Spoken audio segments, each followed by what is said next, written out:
Iron and calcium deficiencies ఉన్నాయా? అయితే ఈ వీడియో మీకోసమే సేవ్ చేసుకోండి.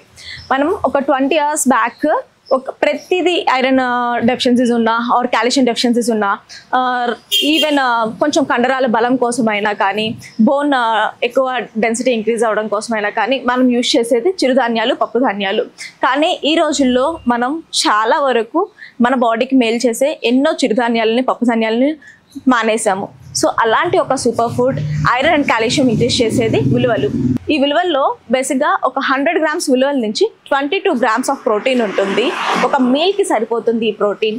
ఐరన్ వచ్చేసరికి ఒక 7 milligrams ఆఫ్ ఐరన్ ఉంటుంది అండ్ 6 grams ఆఫ్ ఫైబర్ ఉంటుంది. 287 milligrams ఆఫ్ కాల్షియం ఉంటుంది. ఇది మన ఆర్డీఏకి ఆల్మోస్ట్ 40% నుంచి 50% వరకు రీచ్ అవుతుంది జస్ట్ ఒక 100 grams ఉలువల నుంచి. చాలామందికి ఈ ఉలువలు తినడం వల్ల బ్లోటింగ్ ఇష్యూస్ వస్తాయి అండ్ అరగదు అనే థింగ్తో మనం చాలా వరకు అవాయిడ్ చేస్తాం. ఈ ఉలువల్లో కొంచెం యాంటీ న్యూట్రియంట్ ఫ్యాక్టర్ ఉంటాయి. కానీ ఈ ఉలువల్ని మనం సోక్ చేయడం లేదా జర్మినేషన్ చేసుకొని మనం రెసిపీస్ చేసుకున్నట్లయితే ఈ బ్లోటింగ్ ఇష్యూస్ని అవాయిడ్ చేయొచ్చు.